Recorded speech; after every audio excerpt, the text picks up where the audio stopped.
Good afternoon, everybody. Sports fans from all around the globe. I am your host, Jeff Dawson, East Coast Sports Investors, and this is your American League 2022 preview. We've been talking about it for weeks. We waited till the dust settled as we're less than a week away from play ball. And myself and Scott are super stoked and excited to share our thoughts of what to expect in the American League on this show. We will be doing a second show on the National League. And then hopefully at the beginning of the week, we'll talk some futures on both leagues, MVPs, home run kings, Cy Youngs, wins, losses, you name it, we got it. We're excited. As you can tell, smiling ear to ear because there was a possibility we would have no baseball in April, maybe May, who knows, June, the whole year. Our good friend Bernie Fratto kept us updated on what was going on, and the lockout finally ended, and now we are here to break down each division today in the AL. We will try to keep it short, sweet, kind of sort of to the point. I mean, myself and Scott could talk for hours just on the AL East, seeing he's a Rays guy and I'm a Red Sox guy, but we're going to try to keep it as informative as possible. Any questions throughout the show, please jump in, ask them. We will answer them accordingly, and we'll get the show on the road. So without further ado, let's bring him in from the Palm Tree State himself, the one, the only, Mr. Scott E. Webb. Good afternoon, Scott. Good afternoon, Jeff. I got my World Baseball Classic USA hat on today, and it is it's exciting times, and I'm excited. You know, what are we? What is? I guess you could say 4 days away, really. I guess if you don't count today. So I mean, what is that? Just a couple more nights to sleep through, and man, it will have all the jitters and the butterflies and all the crap that goes on opening day, and all the bunting will be out. That'll be a term for everybody for that day. Well, I just have to, full disclaimer, I am a high-stakes fantasy baseball football player. In baseball, the high stakes, I just don't have time to do the daily grind like everyone else does, and then the hours upon hours that are spent on Fab on Sundays. So I grabbed my friend, the one and only Sean Childs, and in the very last high-stakes draft of the NFBC this year, it's Tuesday night. It's a $2,500 per team entry. There's 15 teams. First prize, $20,000. And there's a second and third prize. And we just filled it, and we just had our KDS, Kentucky Derby style, where you put your number one preference, and it goes from 1 to 15. Oh, we left it straight butter, 1 to 15, and we just got our draft results. And a gut feeling I'd either end up with Trey Turner or Soto. So we're in that 1 to 4, 1 to 5 range. We got pick 15. So we got 15, 16, then 45 and 46 and so on and so forth. So there'll be no Trey Turner. There'll be no Juan Soto. Well, what you do get, though, is you get back-to-back great picks because the guy who goes first gets 1 and then 30. So you know, you're in a pretty good spot. So I mean, I know that it's not the most envious thing in the world to pick last. But at the same time, you know, if you think about it, you get last and then first, so it's not that bad. No, and people in the back, the term that is used a lot, Scott, is starting with pocket aces, meaning they'll grab 2 yellow stickers or 2 stud pitchers, you know, in that 15, 16 spot, and then start putting their hitting together at 45 and 46. Obviously, if you swing and miss, you're in trouble as it is. Or if you try to get cute and try to pile up the hitting at 15 and 16, you sure better hit on those yellow stickers at 45 or 46. But it's a crapshoot, and we all know that.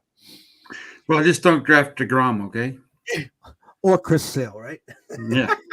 Well, we're here, American League. We might as well start with the American League East. Last year, The Jays came from nowhere, just fell short. The Rays boxed the wire. The Sox Yankees 1978 revisited with the play-in game, and the Sox prevailed there, and then ended up winning a series before bowing out. It's a I'm looking at. I'm going to use Vegas Insider. I have sheets upon sheets from the Westgate. I mean, there's nothing I don't have here. But I'm just going to say off the top, to just win the pennant, the Jays right now are 450. The Astros 475. White Sox 550. Yankees 550. Your Rays at 650. My Sox at 1100, and there it goes. But for the division itself, it is the Jays off the top of my head, then the Rays, then the Yankees, then the Sox, and then the Orioles. So I will let you start the breakdown. You have the information in front of you. You can start wherever you want in the AL East. The stage is yours, my friend. Well, let's start with this. I don't look at this season as anything more than what they should have done last year to get started. So it's a blend of a Pythagorean theory view plus a base runs view. So if you look at it from that perspective, that number is the Rays should have won 100 games last year, and I think they won 100 games. I mean, something like that. And then where I think people are getting a little lost is the Blue Jays. They finished fourth and they didn't make the playoffs, but they were a really good team. The truth is, based on the base runs and Pythagorean theory view, they should have won 98 games. So that's only 2 games behind what the Rays did. So then you got the next level, which is the Yankees, and then you got the next level, which is the Red Sox. Both of those teams should have won 87 games. So then you got Baltimore, who should have won 55 games. Okay, and that's a huge difference of a loss there. So then you carry that into this year, and what does this year look like? Well, the first thing is that I don't think the Rays are as good this year as they were last year. Now, I'm not saying they're not a good team, so don't take me the wrong way. They should have won 100 games last year, so that's very productive. However, they had Tyler Glass now all the way up into August, so they don't have Tyler Glass now. He's not going to be there this year, and that's a solid ace pitcher. I mean, and there's a difference between an ace and a number one. He's an ace. So you don't have an ace for Tampa Bay, whereas you do have an ace for the Yankees. You have a number one for both Toronto and Boston. So I think there's a little separation gap narrowing because of the just Tyler Glass not being there. Now, I think that what the Rays are banking on this year is that Wander Franco, the number one prospect in baseball last year, is going to be a superstar this year. Now, that could very well be the case. He's a hell of a player. Don't get me wrong. He's a hell of a player. But I still think that their pitching, and I can pull up their pitching here one second, but I think their pitching, especially the starting pitching for the Rays, is going to be one of those situations where there's a lot of spots that I don't see them. Their number one is going to be Shane McClanahan. Okay, he's a good pitcher, but I don't think he's an ace pitcher.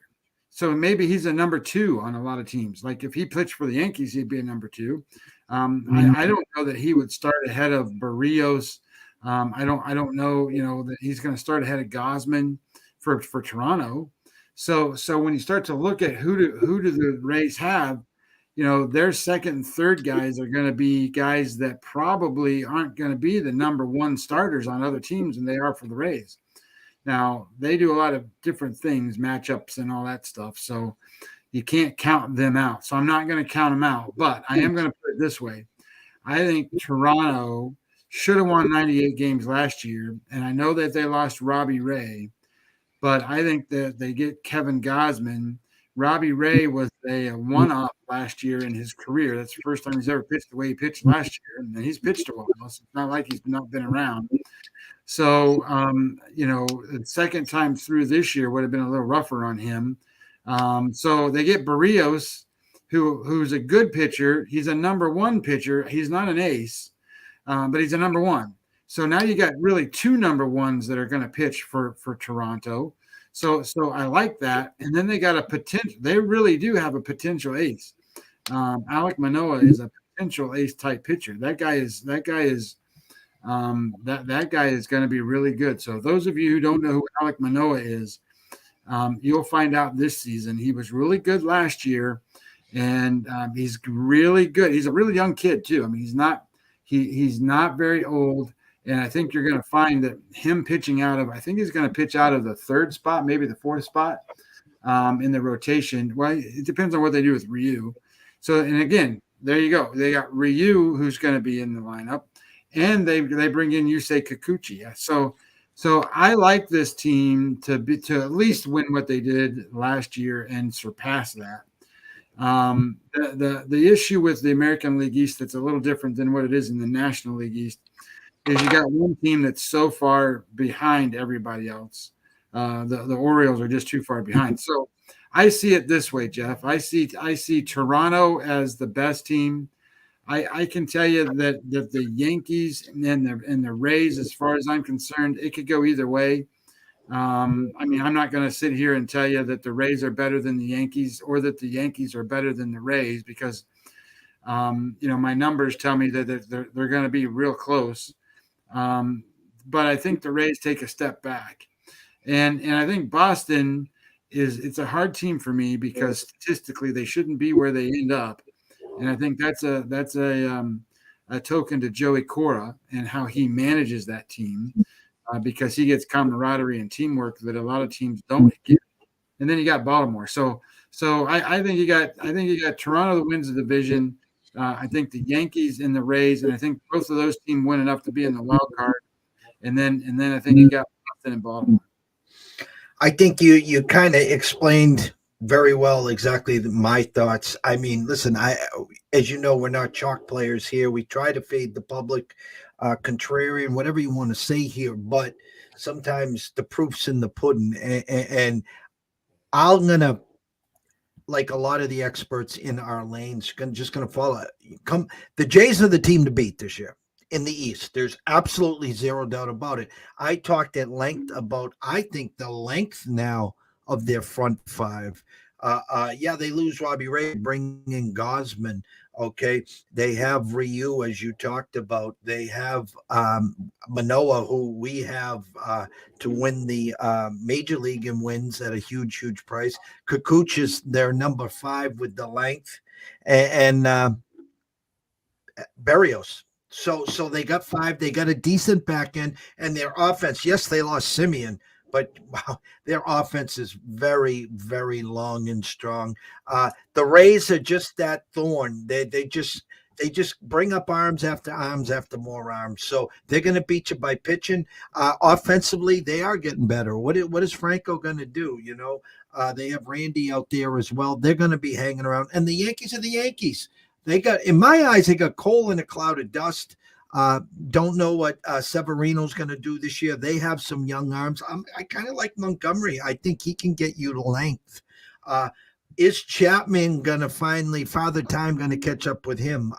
And the Red Sox, everyone I'm talking to, Scotty, about the Sox, they love their lineup. And listen, I'm a huge fan of the young kids, Xander, Devers. I like Verdugo, who they brought over. Kiki Hernandez is a spark plug. I despise JBJ. Why they got him back for Renfroe, I don't know. I'll be interested to see what Trevor Story does. I think he's going to be rejuvenated now that he actually is going to be in a ballpark and a city that believes that they can win. And you talked about Alex Cora and just what he does. That dugout believes. Alex, hey, you had a couple bad days. You had a bad weekend. You had a bad series. It's over. Move on. And it's a division that you can't get those 4, 5, 6 game losing streaks. If you do, you're in trouble.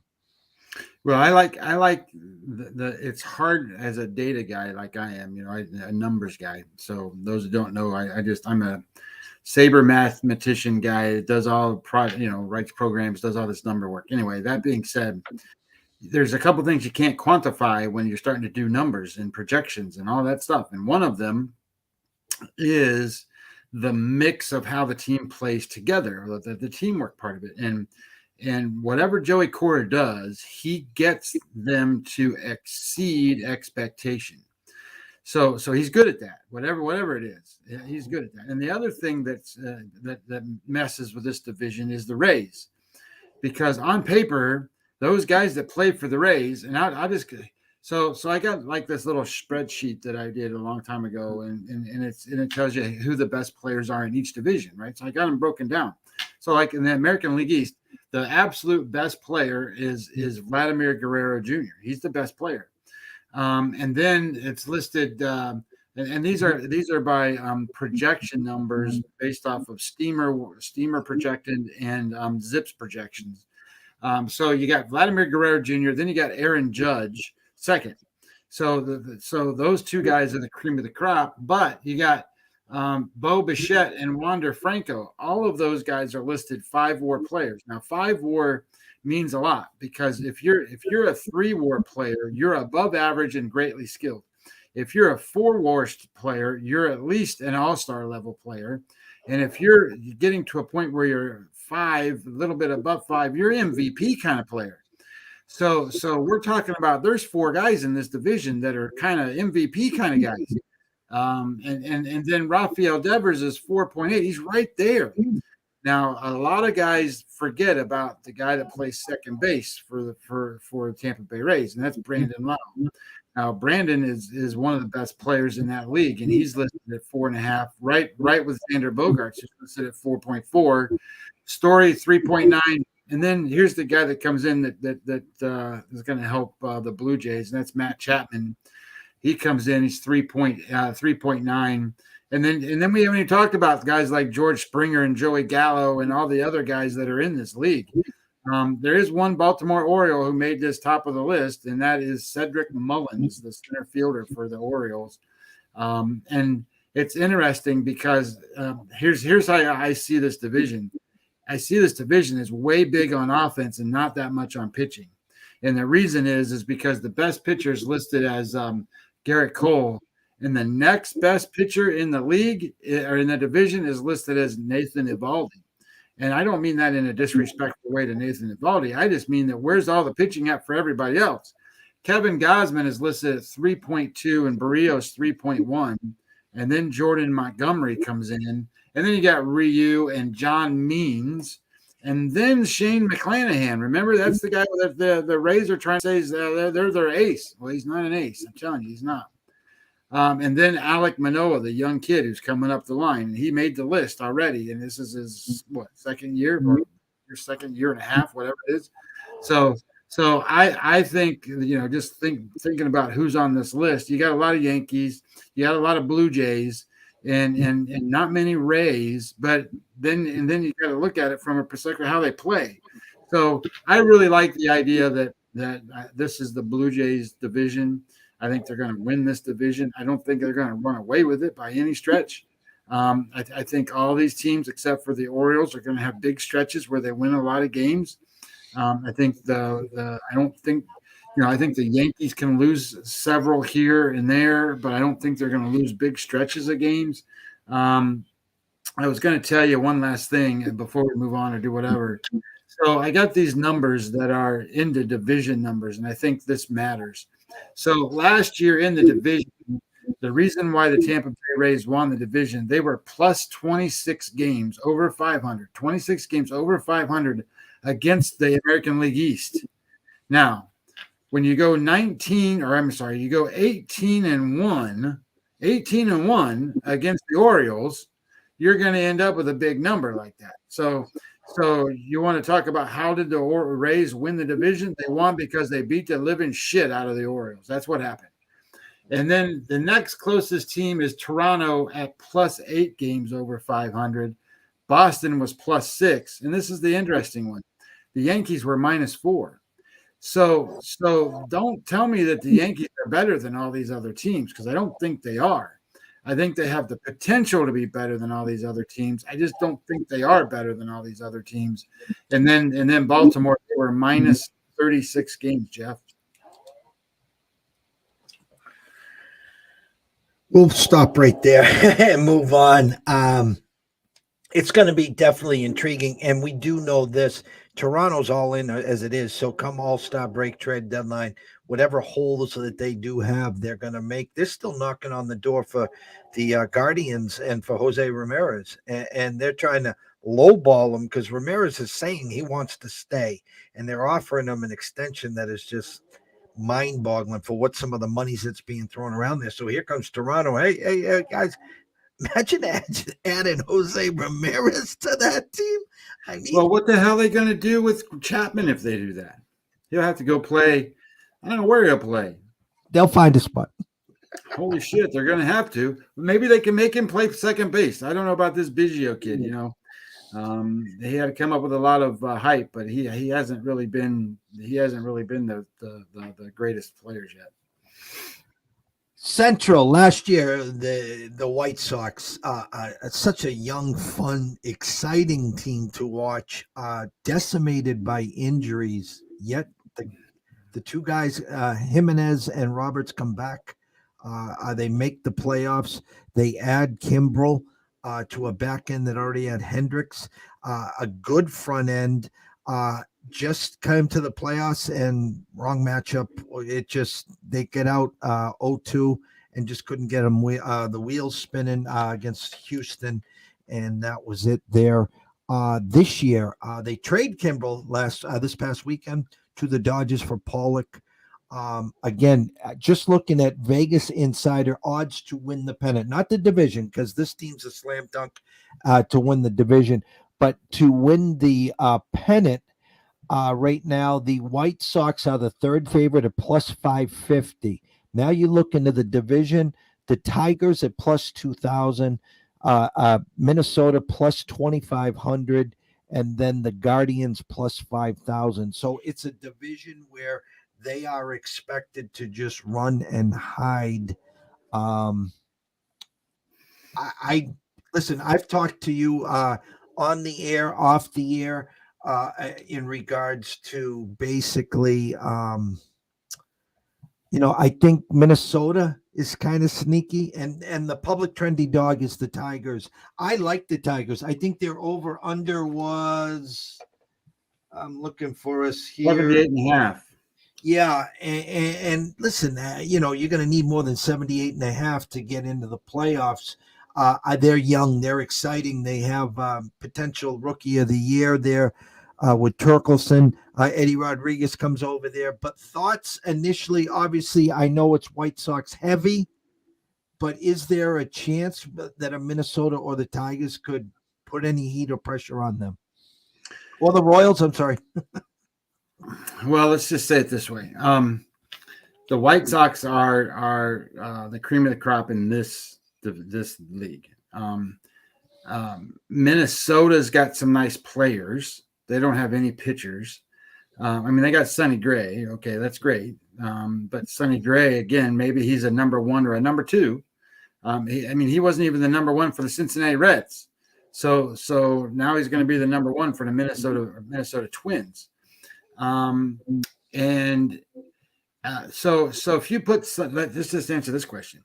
If you put Sonny Gray on the Cleveland Guardians, what's his rotation spot?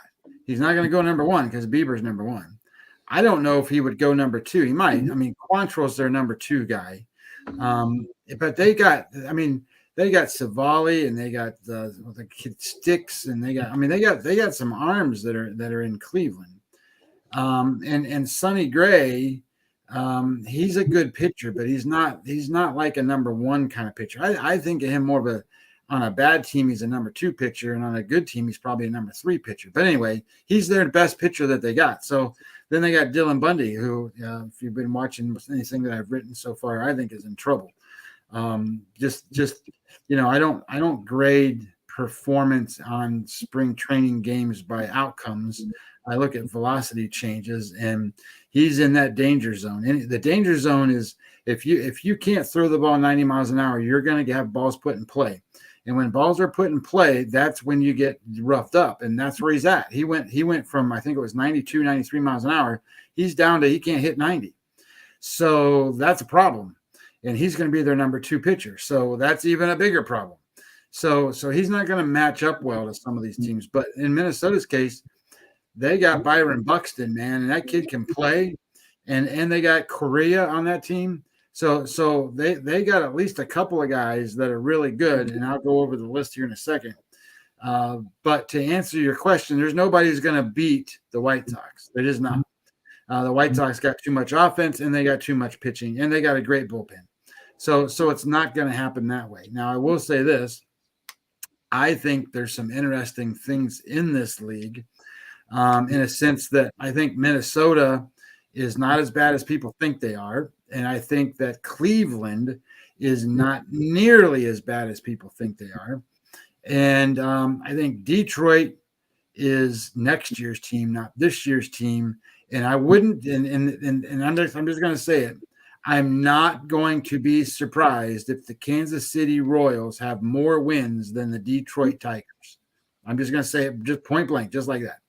Because I think if you look at the actual the win total for the Royals, I think was 74, 75, something like that in the contest we got in. And I don't know that they're going to make that number. I think it's going to be close. 74.5. Yeah, I think that's pretty close to being about where they should be. My number for them is right at 74, but my number for the Tigers is 75, not 78 or 79 or whatever the hell the number they got to win is. And you know, I would have felt better. You know, everybody talks about that kid Torkelson for the Tigers. He's a good player, but he's not. Let me put it this way: he's not Wander Franco. He's not like the kid in Seattle, Rodriguez. He's not that guy. He's a good, solid, everyday performer. That's what he is. He's not going to go get 30 home runs. He's not going to go drive in 100 RBIs. He's not that guy. But he's a good player. So adding him to the lineup is a good thing because then you can put Miggy at DH or whatever you're going to do with him because he's 50 years old now. So as you're looking at these guys, Detroit's going to have to get a lot out of Javi Baez, and they got a kid. His name is Riley Green. Riley Green is an outfielder. He's a guy that's better than Torkelson. He made this team. He's going to play, except for yesterday he broke his foot. That's not a good thing for the Detroit Tigers because now that he's just not whatever. I mean, they need that kid to play anyway. Now they don't have him, so that means you got guys like Robbie Grossman out there, and stuff like that. I mean, like that. I'm not saying he's the guy. I'm just saying a guy similar to that. So I don't like the Tigers. I'm higher probably on the Royals than I would be on the Tigers.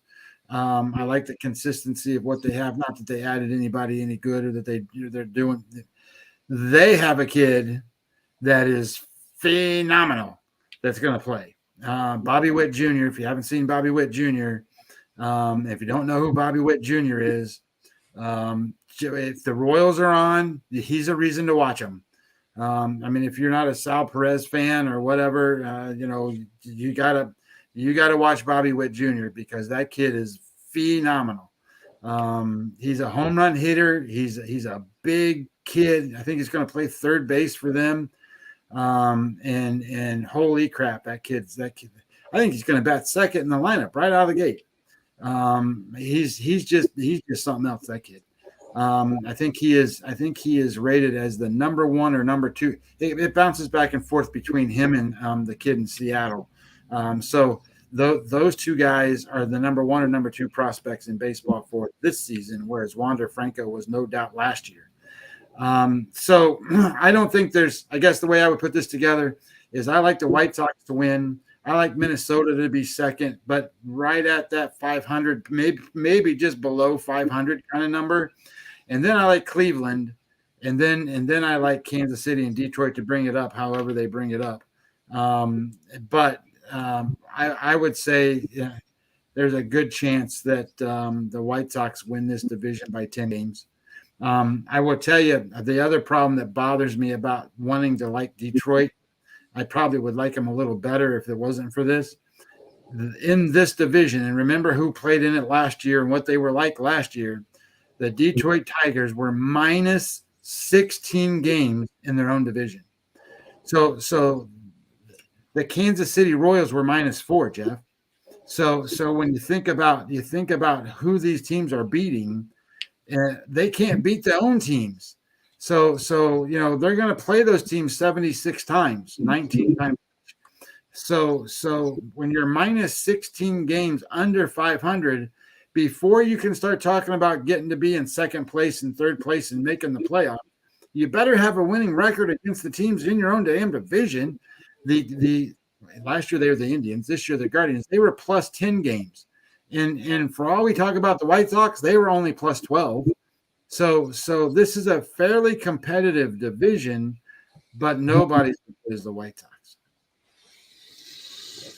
I agree. About the Tigers, don't forget, too, it was the second half run after the All-Star break where they caught fire, and they were pretty dreadful for the first half, but just out of nowhere, they caught wind and had a real nice second half. And actually, we were able to cash a lot of tickets on them in the second half. They'll be fun to watch. It's good to see some of these teams that have struggled for a while now start to get back into the swing and in the mix. And you talked about Kansas City. Mondesi was hurt most of the year. You got Mondesi, you got Merrifield. Sal Perez had a career year last year. Now you bring up a Bobby Witt Jr. Again, for them, it would be, I assume, front end pitching, never mind the back end. So in a tough, it's not as tough as the American League East, but I think it's a pretty competitive division, as it seems like you're trying to say. Yeah, so we just talked about all the players and what they were like in the other league, and this one has two players that stand above everybody else, and that's Jose Ramirez. And Jose Ramirez is going to be as good as they get. So it doesn't matter if he plays in the American League East or if he plays in the American League West. Jose Ramirez is a great player. And Carlos Correa, those two players are MVP kind of caliber players. Yasmani Grandal shows up on this list with Luis Robert, and we didn't even talk about him, but Luis Robert is a phenom for the White Sox. And Johan Moncada shows up on this list, plus Tim Anderson. And these guys are just unbelievable how many White Sox show up on these lists. But Byron Buxton's on here, and so is Jorge Polanco for the Twins. And if you haven't looked him up, if you don't know who he is or haven't really thought about Jorge, look him up.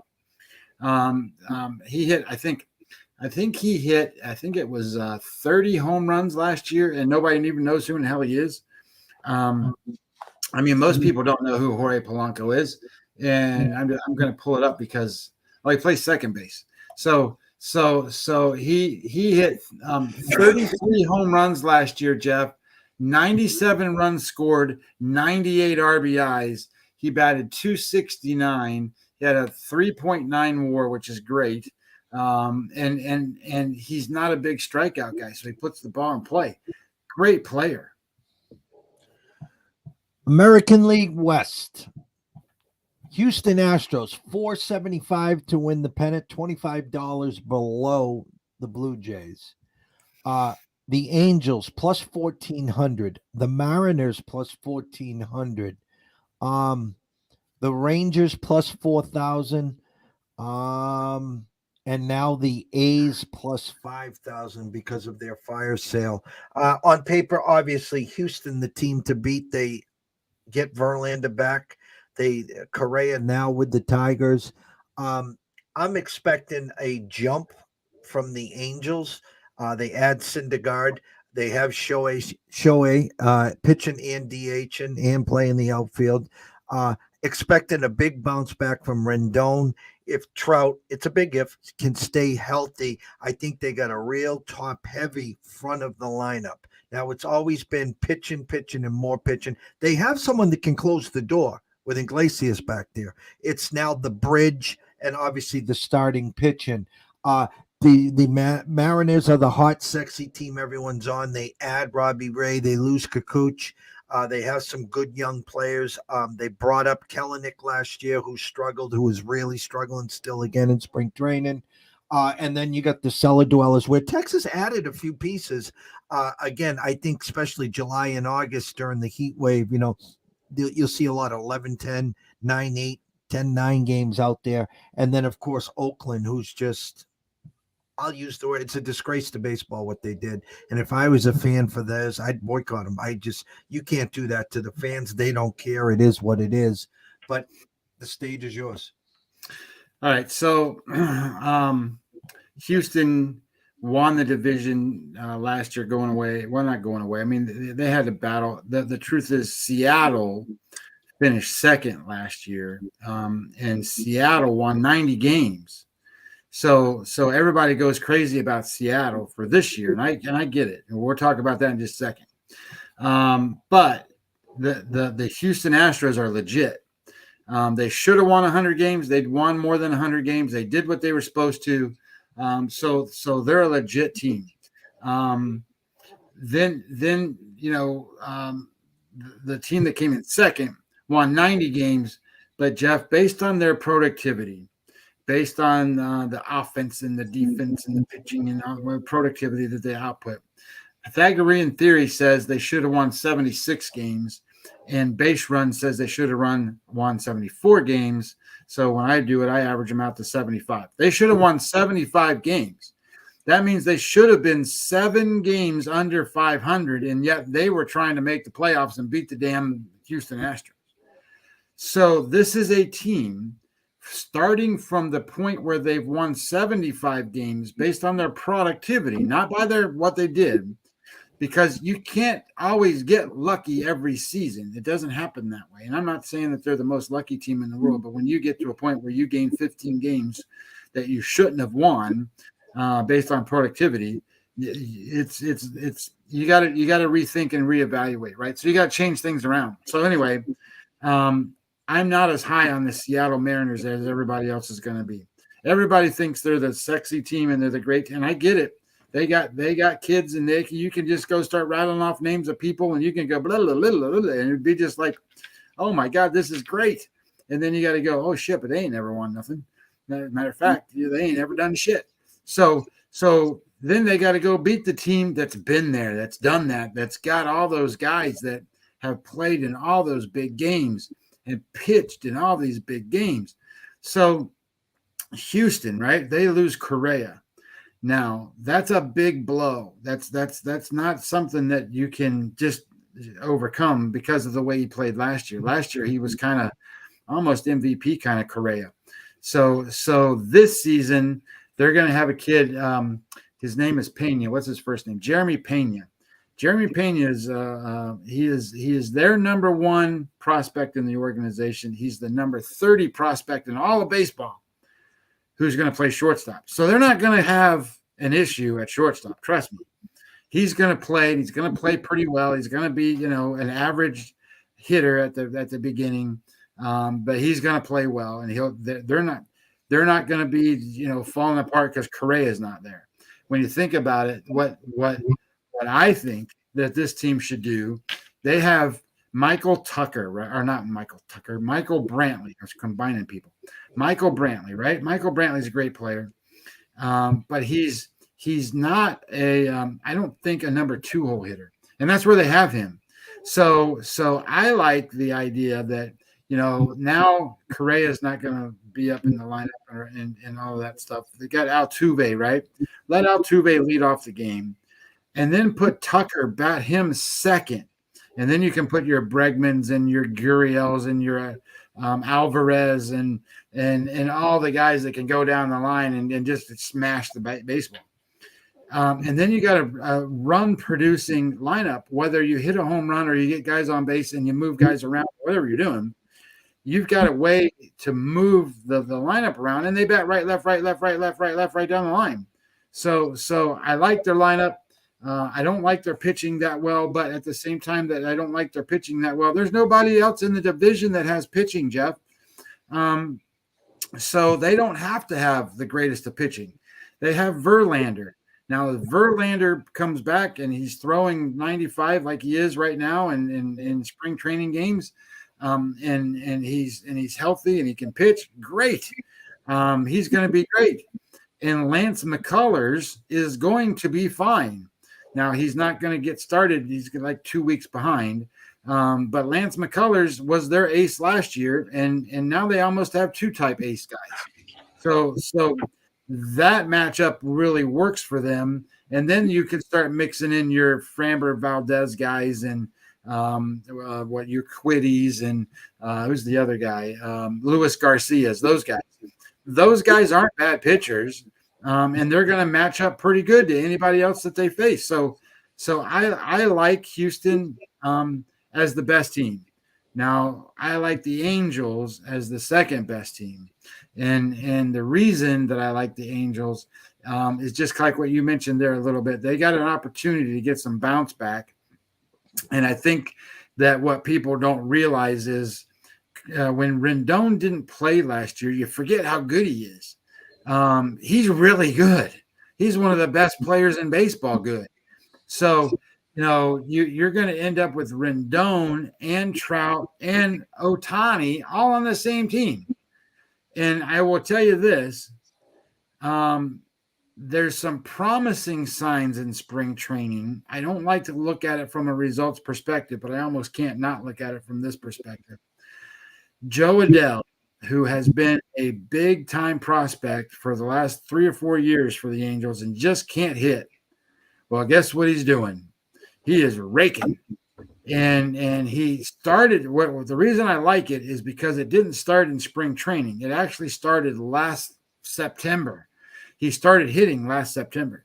This is a guy, Jeff, he can hit 30 home runs and steal 40 bases. He's that kind of guy. So if he can turn things around and you can add him in that mix, you got a pretty solid Angels batting order.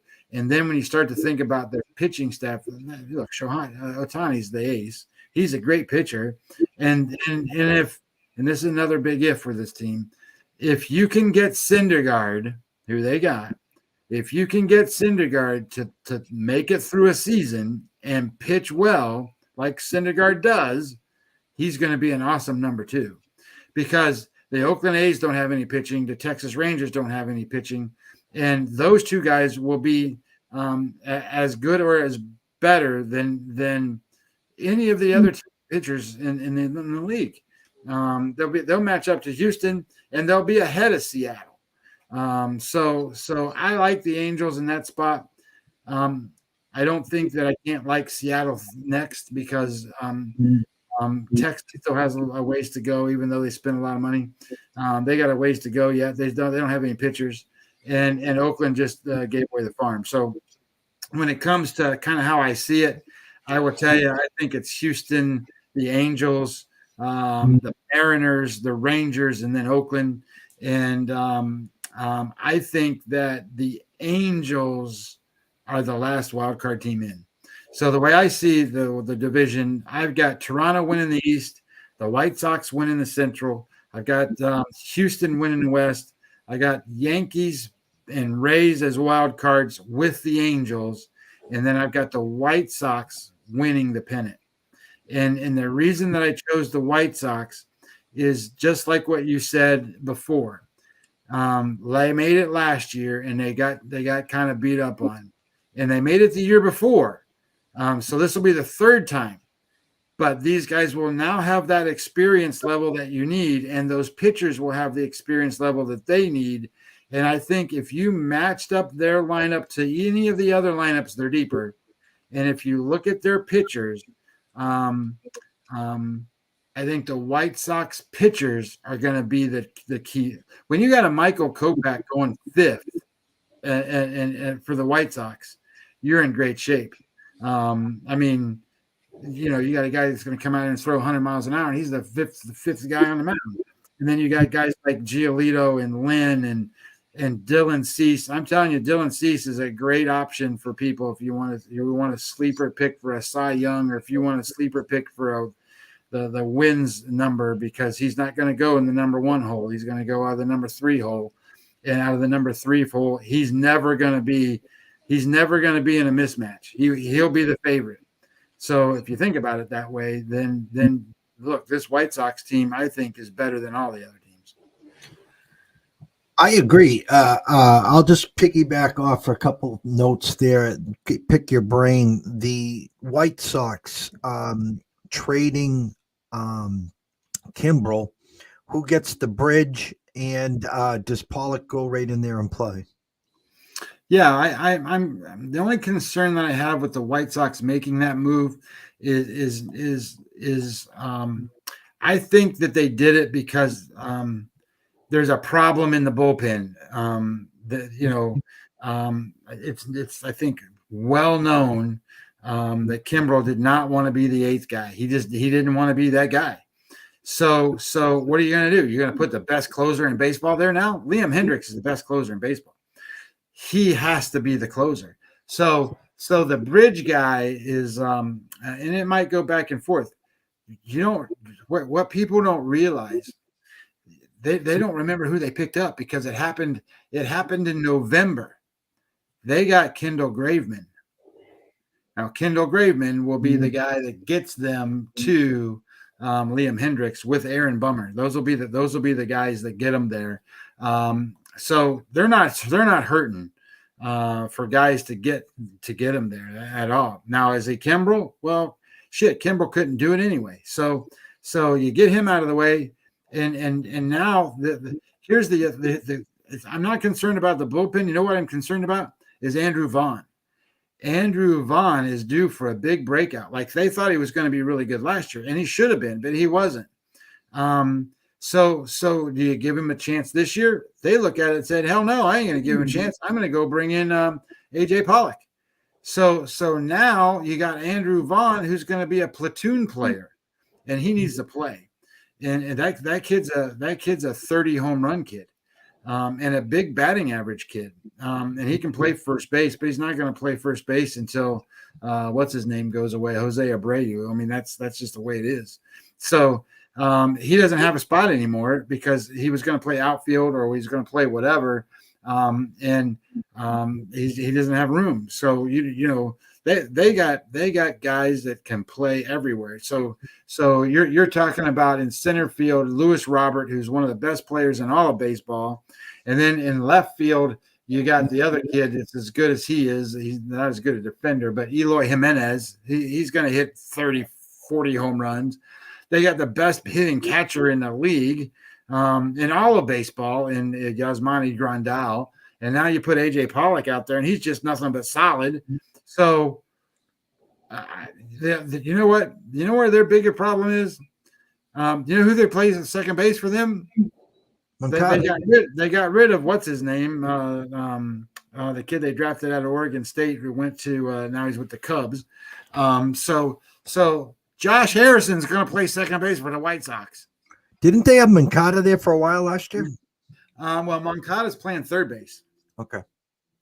So Moncada and Tim Anderson and Josh Harrison's, he's just a veteran player. He'll give you some good at bats. I'm not going to say anything bad about him. I mean, but he's the weak link on this team because this team's solid, man. All right. We've gone 50 minutes here. I'm going to close with this. I'm going to pick your brain for 1 second here. If you had to pick a sleeper, I think I already know where that's going, and a bust.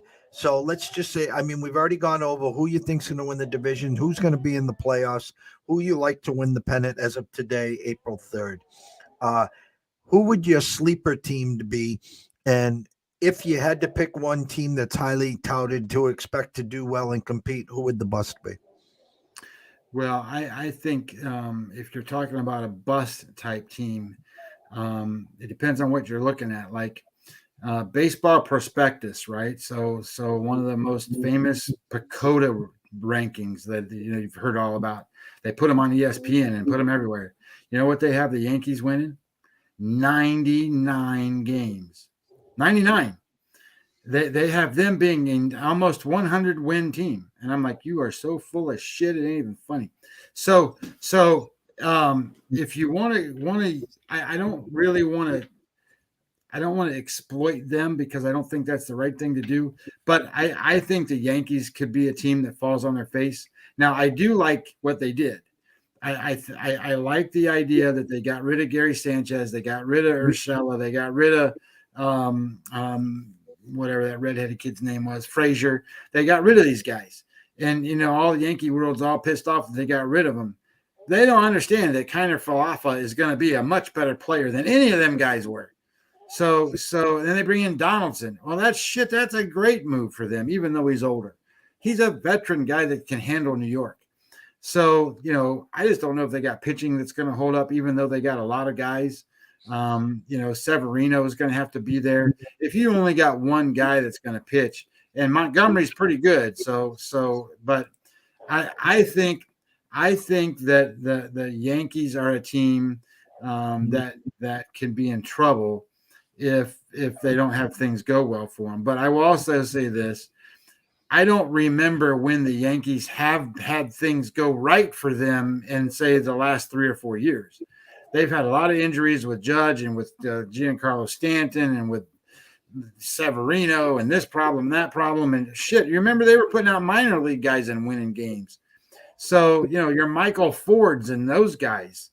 So I kind of think that if things go bad, it'll probably go bad in New York. I think Houston's a team that doesn't have the depth that they used to have. So I think those are kind of two teams depending on injuries and different things that could happen. I think the Yankees did some things to change them around to be a little better than what they were, but it's one thing to say, hey, who's going to be a tank, but and then a team that's sort of like a sleeper kind of team that I don't know how to gauge a sleeper to get into the playoffs, but I think Boston can get there. I don't think there's any reason why they can't. If you're talking 84 wins, you got to remember that there's 3 teams that make the playoffs out of the wild card now, not 2. So that puts one more team in. It does give some flexibility there for some other teams, but you got to think about it.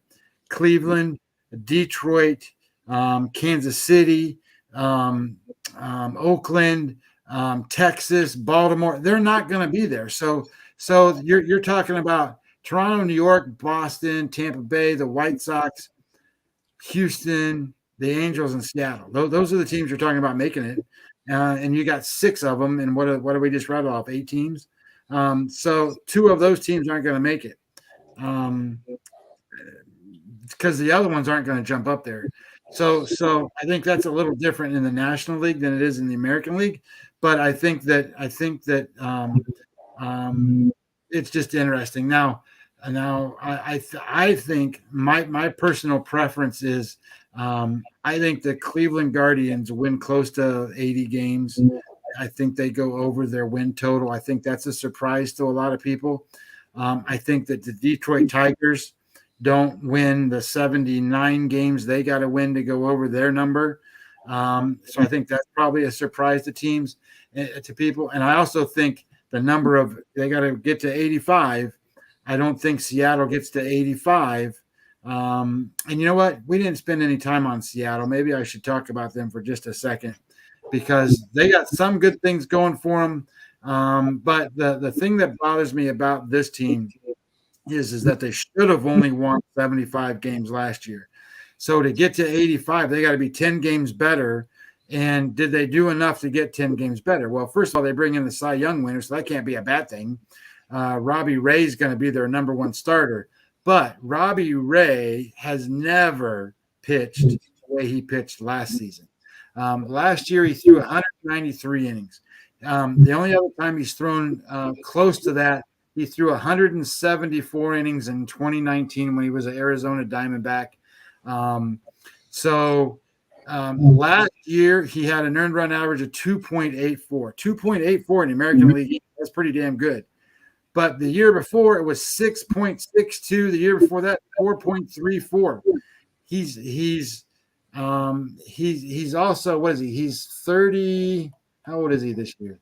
I'm trying to get his age.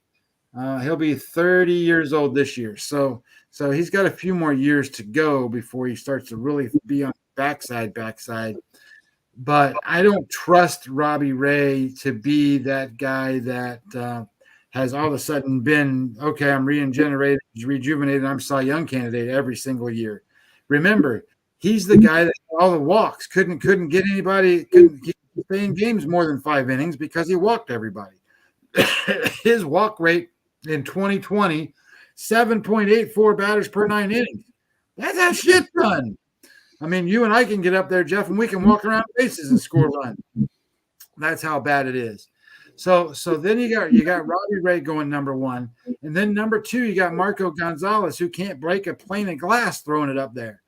He is a soft tosser, but I don't think he's gonna be in that spot. I think they got Gilbert in that spot. Didn't we say that the other day? I think Logan Gilbert's going to be a good pitcher. I don't like him pitching number two. I mean, it makes sense because he's probably their best pitcher other than Robbie Ray. And he's a young kid, so he's still got some learning curves in there. But I like what he's capable of. Then you got Gonzalez Flexen, who's going to pitch. Flexen's terrible. He had a great season last year, but don't expect that out of him this year. So I think you got big regression on Marco Gonzalez. I think you got big regression on Chris Flexen. I think you got big regression on Robbie Ray. And you got Logan Gilbert, who's going to be in his sophomore season. So that's not a pitching formula to me that makes a lot of win as you go. Matt Brash made the team out as a rookie. He's the number 7 prospect in their organization. He's going to go number 5, by the way. But they got a guy, Julio Rodriguez. If you don't know him, learn him. He's fabulous. Can't wait. I can't wait. Actually, you're bored earlier this morning, 5 days. This has been your American League preview. We will be updating this throughout the year with our daily shows with the Breakfast Bankroll, our midday market reports, our closing bells. I will personally be monitoring the odds as we go. What's good about what we do and what the market does now, you could get a team, let's just say, for instance, you didn't like the White Sox odds. Let's say they come out of the gate 2-10. They get a slow start. Let's say Minnesota jumps out ahead of them. The Guardians or whatever, you can then go back in and get a better price as the season progresses. So that's what we'll do, is we'll keep you updated on all of those. As always, you can follow myself at EC Sports Invest and Scotty at Webby20 MLB. If you missed any part of the show, go to our YouTube channel at East Coast Sports Investors. If you have not subscribe. And all the shows are marked and dated, and you can just go back and rewind and fast forward to any parts that you have. And any email questions, you can do that at eastcoastsportsinvestors@gmail.com. For myself, Jeff Dawson at EC Sports Invest, from Scotty Webb at Webby20 MLB, we wish everyone a blessed day. Enjoy baseball. It's coming, guys, and we can't wait. And we will see you soon.